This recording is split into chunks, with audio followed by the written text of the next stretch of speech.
अस्सलाम वालेकुम दोस्तों, कैसे हैं आप? आई होप कि अच्छे होंगे और मैं भी बस ठीक ही हूँ। रात के 12 बज रहे हैं और अब मैं वीडियो शूट कर रही हूँ भाई और बस वीडियो शूट करते ही इंशाल्लाह अपलोड कर दूँगी। मैं ज़्यादा एडिटिंग तो करती नहीं हूँ, आपको पता ही है। तो दोस्तों, मैं आज पटियाला हाउस कोर्ट गई थी, कुछ टाइपिंग का काम था, कुछ सिग्नेचर भी करनी पेपरों पे और बस उसी चक्कर में पटियाला हाउस कोर्ट गई थी। जब मैं वहाँ से शाम को लौटी दोस्तों, तो आप ये समझ लो कि ज़ाकिर नगर ढलान से जब मैं उतर के रक्षा करने वाली थी, लेकिन मैं करी नहीं रक्षा। मैंने कहा लाओ टहलते हुए निकल जाओ और टहलने में थोड़ा-सा शुगर भी मेंटेन रहती, चल लेती। तो मैं इस चक्कर में ज़ाकिर नगर से बटला हाउस पैदल-पैदल आ रही थी।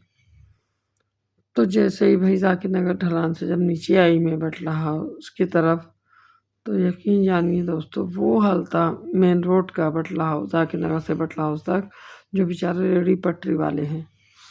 जो रेहड़ी साइडों में लगा के अपने दीवारों के आड़ में लगा के वायर लगा उस पे टांग के कपड़े बेचते हैं बेचारे छोटी सी जगह में, और ना उनका कोई और इसके अलावा रोजगार है, ना कोई और जरिया है कमाने का, और जैसे करके अपने बच्चों को पालते हैं, फैमिली को पालते हैं। तो इस जामिया नगर के जो थाने का एसएचओ है, जिसके बारे में मैं बार बार कह रही हूँ, जिसने मेरे बच्चे अब्दुल रहमान का भी कत्ल करवाया, उसने कातिलों को बचाया, उनसे रिश्वत ली, सारा काम करा। अब तो खैर वो फंस गया कोर्ट में, उसकी तो उल्टी गिनती शुरू हो गई दोस्तों। लेकिन मैं बता दूं आपको, मेरे केस में तो इंशाल्लाह उल्टी गिनती उसकी शुरू हो गई है अब आज से।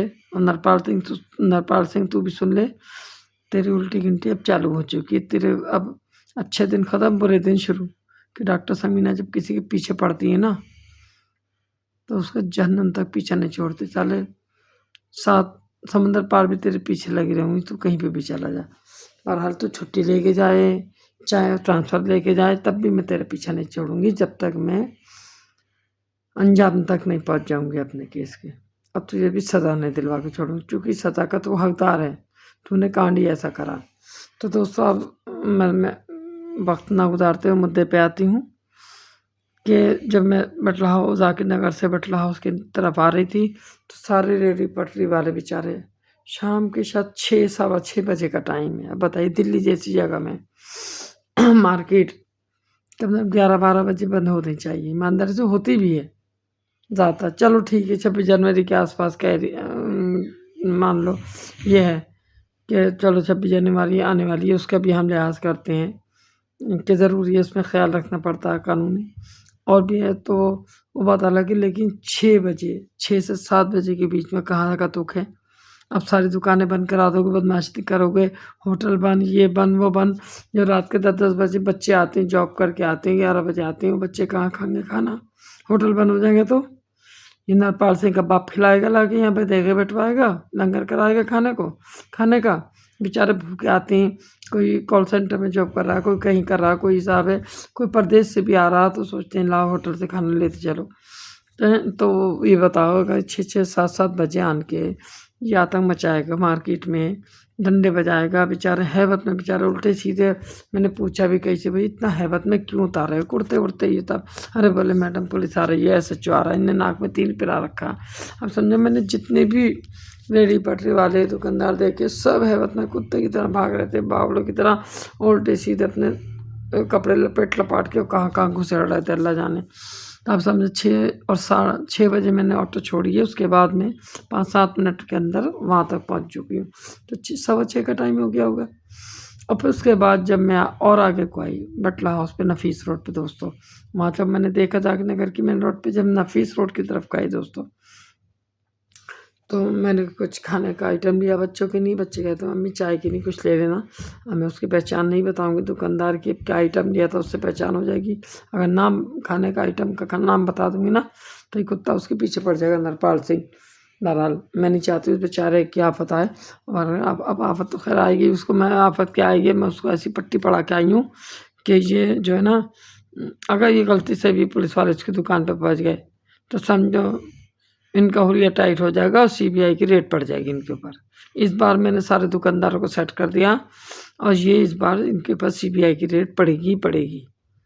मैंने जो भी इंतज़ाम करने थे कर दिए।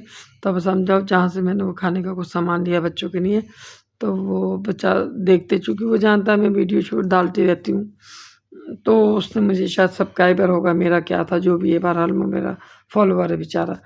तो उसने मुझसे कहा कि जैसे मैं खाना पैक करा रही थी, उससे कुछ साम ज़रूरत क ये तो नहीं, खाना तो नहीं करा रही थी, कुछ और ही था। मैं नाम नहीं बताऊँगी चूँकि उसकी दुकानें बहुत कम होती हैं, लिमिटेड होती हैं और ये पहचान करेगा उसको फिर मौका नहीं देगा कार्रवाई करने का। और बहरहाल उसको तो मैं सेट कर यही हूँ और भी दुका तो छूटते ही बोला कि मैडम एसएचओ। हमें बहुत तंग करके आया। इसका मतलब ये है कि मैं 7 साढ़े 7 साढ़े 6 बजे के बाद वहाँ तक आ चुकी थी, तो इनने 6 बजे यहाँ कांड कर दिया था और सवा 6 बजे ये जाके नगर की तरफ को घुस रहा था, ऐसा लग रहा है मुझे। चूँकि जिस तरह से लोग मुझे शिकायतें करते हुए मिले, मतलब 6 बजे इनने अपने साढ़े 5 बजे काम शुरू कर दिए थे मगरिब के टाइम।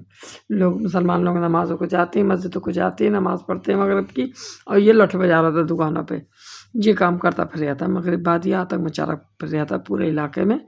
अरे 26 जनवरी है तो तू बेकसूर को मारेगा, 6 बजे से शाम के 6 बजे से तू आ जाएगा और 26 जनवरी भाई क्या कहते हैं, ये 15 अगस्त का प्रोग्राम हुआ है, 26 जनवरी का प्रोग्राम हुआ, तो ये लाल किले पे होते हैं, इंडिया गेट पे होते हैं। इतनी दूर होते हैं कि यहाँ से काफ़ी दूर का फासला है और अल्लाह ना करे खैर कुछ हो ऐसे प्रोग्रामों में, लेकिन मान लो पुलिस अलर्ट रहती है तो भाई तू और तरीकों से करना काम। तू दुकानदारों के पीछे क्यों पड़ा हुआ? और दुकानदार चलो ये तो 26 जनवरी का मामला आ गया, ये तो जब से आया जब से पीछे पड़ा हुआ 2 साल से। दुकानदारों को इनने पीछे ले रखा, तमाम रेहड़ी पटरी वालों का खून मतलब खून पी रखा, उन्हें खाने देता ना कमाने देता, मैं इनके पीछे पड़ गया गुंडा। ना औरतों को छोड़े ना किसी को छोड़ गया है। औरतों को देखता तो बिल्कुल बावला हो जाता है, अपने प्राइवेट पार्ट में खुजली करने लगता है। चूँकि मैं भाई सबूत हूँ, मैं आई विटनेस हूँ, मेरे सामने खुद के इनने ये हरकतें करी हैं और मुझसे तो बाकायदा ऑफ़र दिए मेरे साथ गुंडागर्दी करने के इनने रात के 2 बजे सड़क के अंदर मेन रोड पे। मैंने आप इसकी वीडियो में डाल चुकी हूँ, जिस दिन मेरे भतीजे को मारा था उस दिन ये मिला था मुझे और इसकी एसीपी भी था, उसकी टीम की सारी टीम के सामने इसने मुझसे गुंडागर्दी की बातें करी रात के 2 बजे सुनसान सड़क पे एक अकेली औरत से। हैं कि मैं एफआईआर जब तक नहीं करूँगी जब तक तू मेरा कहना नहीं मानेगी, मेरे एसीपी की बात नहीं मानेगी। तो एसीपी बुड्ढा खूसट मुच्छर वो भी मौजूद था, वो भी अय्याशी का बहुत बड़ा पुतला लग गया मुझे, अय्याश नंबर 1। वो भी इसकी हमें मिला दिया था और सारा स्टाफ इसका हंस रहा था ये बात सुन के। इसकी स्टाफ भी शामिल है 420 में आवारागर्दी में, तो 354 का तो इस पर मुकदमा मैं लगवाऊंगी। मैंने तैयारी कर ली, एप्लीकेशन दे दी हर जगह। अब मैं कोर्ट उसकी नहीं भी जा रही हूँ, बच्चे की नहीं तो चली गई, कोर्ट अपने मुकदमे की नहीं भी जा रही हूँ। इस पे एसीपी पे भी, सुखदेव बिहार पे और नरपाल सिंह पे भी 300 का मुकदमा 354 का मुकदमा लगना ही लगना है। ये जेल जाएगा, मैं छोड़ूंगी नहीं इसको, इसकी नौकरी खा जाऊंगी मैं। इनने बहुत खून पी रखा। तो दोस्तों तमाम ये हाल कर रखा है इसने, तमाम चलो मेरे साथ जो किया वो तो मैं इसे सबक सिखाऊंगी। तमाम बेकसूर दुकानदारों के साथ रोज़ मारता काटता, रोज़ पीटता, सामान ले जाएगा, ये ले जाएगा, वो ले जाएगा, पैसे लेके जाकर मौके से बताओ जो बेचारे वो कमाते होंगे वही ले जाता है। ये चुट्टा इसके सिपाही हो ये मिल के आतंक मचा रहे हैं और सब यहाँ का एसीपी भी तमाशा देख रहा है, उसको भी माल मिल गया है और डीसीपी भी। लगता है कि डीसीपी को भी डीसीपी का हिस्सा पूरा पूरा जा रहा है, तभी तो तमाम आतंक मचा रखा पूरे ओखला के अंदर इसने हैं। भाई मैं कोशिश कर रही हूँ एक सोशल वर्कर होने के नाते, मैं ज़्यादा से ज़्यादा आप लोगों को बता रही हूँ कि इसके खिलाफ़ आवाज़ उठाइए। मैं वीडियो शूट कर रही हूँ, लोग मुझसे बताओ कितना आस लगाए बैठे हैं कि मैडम कुछ करिए, मैडम कुछ करिए एसएचओ का। भैया बताओ, मैं तो कोर्ट ही जा सकती हूँ और कोर्ट भी अपने लीगल मुद्दों को लेके ही तो जाऊँगी, सज़ा दिलवा दूँगी, उसका ट्रांसफ़र करवा दूँगी। और भाई मैंने ट्रांसफ़र की बात कर ली है, इसको धक्के दिलवाऊँगी, ट्रांसफ़र नहीं सस्पेंड करवाऊँगी। सारे आला अधिकारियों से मैं मिली हूँ, डीसीपी लेवल के नहीं है वो, बहुत ऊँची चीज़ है, डीसीपी की तो वहाँ जा भी नहीं सकते ना। वो ऐसा बात करी है, वो बोले आप परेशान मत हो, 2-4 दिन के बाद आइए और आप एप्लीकेशन अपनी दीजिए, हम इसका इंतज़ाम करते हैं। तो मैं दुकानदारों से भी अपील करती हूँ कि आप सब्र रखो थोड़ा सा और मैं इसका इंतज़ाम कर रही हूँ। बहुत जल्दी ये 10 से 15 दिन में इसका क्रियाक्रम बढ़िया से हो जाएगी, इसको सज़ा मिल जाएगी और इसको इंशाल्लाह जेल तो बाद में होगी, लेकिन हाँ सस्पेंड ज़रूर होगा। मैंने इसकी कार्रवाई शुरू कर दी है, बातचीत हो चुकी है, बस 2-4 दिन की बात है। वो अधिकारी भी बाहर गए में, उन्होंने मुझसे कह रखा कि आप जैसे मैडम मैं आ जाता हूँ तो मैं आपसे मिलूँगा और सारी चीज़ें मैं जो आप कहेंगी मैं कर दूँगा। तो मैंने अपने और दूसरे जो एसएचओ अच्छे एसएचओ नेक शरीफ जिन्होंने पहले भी ओखला में काम किया है, तो भाई मैंने उनके नाम दिए हुए हैं भाई कि वो लोग यहाँ पे आ जाएँ। आस-पास के थानों में जामिया में ना आए तो दूसरे थानों में आ जाएँ, ताकि ओखला का लोगों का जीना दुश्वार होने से बच जाए। जितना इसने जीना दुश्वार कर रखा दुकानदारों का, आम जनता का और नशेड़ियों को तो भाई इनने सर पे चढ़ा रखा। जितनी भी कॉल गर्ल हैं, आवारा औरतें सारी खुश हैं, ना उन पे छापे पड़ते ना कुछ करते, ना नशेड़ियों पे छापे पड़ते। जो नशा बेच रहे हैं उन पे भी कोई छापा नहीं, उनसे भी पैसे लेके खूब दलाली कर रहा है, खूब नोट छाप रहा है ये। तो दोस्तों आप मेरी वीडियो को ज़्यादा से ज़्यादा शेयर कर दो इसको, और इसको इसकी औकात दिखा दो नरपाल सिंह को। मेरे अब्दुल रहमान का तो बदला ही होगा पूरा, मेरा भी बदला पूरा होगा और आप लोगों का भी बदला पूरा हो जाएगा। बस आप दुआ दीजिए और ज़्यादा से ज़्यादा इस वीडियो को शेयर करिए। जितने भी ओखला के लोग जुड़े हुए हैं सारे के सारे भाई शेयर कर दो वीडियो को। अरे ऐसे आतंक मचा रखा, आज मैंने खुद अपनी आँखों से देख लिया और कई बार देख चुकी हूँ। और भाई हम चूँकि जल्दी में थी और बच्चे बार-बार फ़ोन कर रहे थे, नाश्ता का नहीं करा था उन्होंने, तो इसलिए मैंने दोस्तों वीडियो शूट नहीं करी। लेकिन हाँ, अब किसी दिन मुझे ऐसा मौका हुआ तो मैं वहीं से वीडियो शूट करती हुई इसकी औकात दिखाऊँगी इसको। दोस्तों तो भाई मेरी बात की लाज रखिए, मेरा साथ दीजिए, मेरी इस मुहिम में साथ दीजिए। मुझे और किसी दिल्ली पुलिस के किसी अधिकारी से कोई शिकायत नहीं है, सिर्फ़ एक इससे नरपाल सिंह थे और यहाँ का एससीपी सुखदेव यार का उससे। दोनों से मुझे शिकायत है, दोनों बदतमीज़ हैं, इन्होंने दोनों ने बहुत सताया मुझे और मैं इनको छोड़ने वाली नहीं हूँ दोनों को। बाकी दिल्ली पुलिस के और भी अधिकारियों से मिलती हूँ, ऐसा नहीं बहुत अच्छे होते हैं। पर ये तो कुछ ज़्यादा ही गंदे आया है ऐसे ये एसएचओ, इसने तो गंदगी की सारी हदें कर रखी हैं। पता नहीं भैया कितना पैसा खिला रहा आगे ऊपर अधिकारियों को, क्या चक्कर है, क्या झूठ सच बोल के ये 2 साल से ज़्यादा होगा इसको यहाँ रुका हुआ। जबकि कमिश्नर साहब का ये ऑर्डर है कि 1.5 साल से ज़्यादा कोई एसएचओ नहीं रुकेगा। भाई मैं कमिश्नर साहब मैं आपसे भी कहना चाहती हूँ इतने बड़े, तो ये 2 साल से ज़्यादा क्यों होगा इसे? आपका कानून कहाँ चला गया? ये इनसे निकालते क्यों नहीं? इसे बेइज्जत क्यों नहीं करते? इसकी वजह से थाने में तमाम जामिया थाने में सीबीआई की रेड भी पड़ गई, बदनाम हो गया हमारा थाना।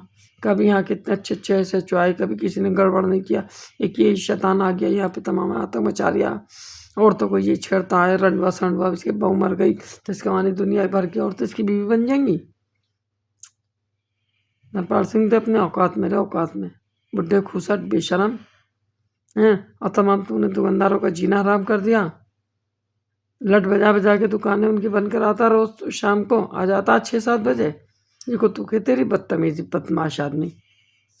देख मैंने दुकानदारों को कैसा सेट करा, अब तो अब जो तेरी यहाँ पे भी उल्टी गिनती शुरू हो गई। मैंने पूरा सेट करके आई हूँ, उन्हें सारी तरकीबें बता के आई हूँ, कैसे इस आदमी को सस्पेंड कराना है, कैसे इसको जेल भिजवाना है, क्या क्या करेंगे वो लोग।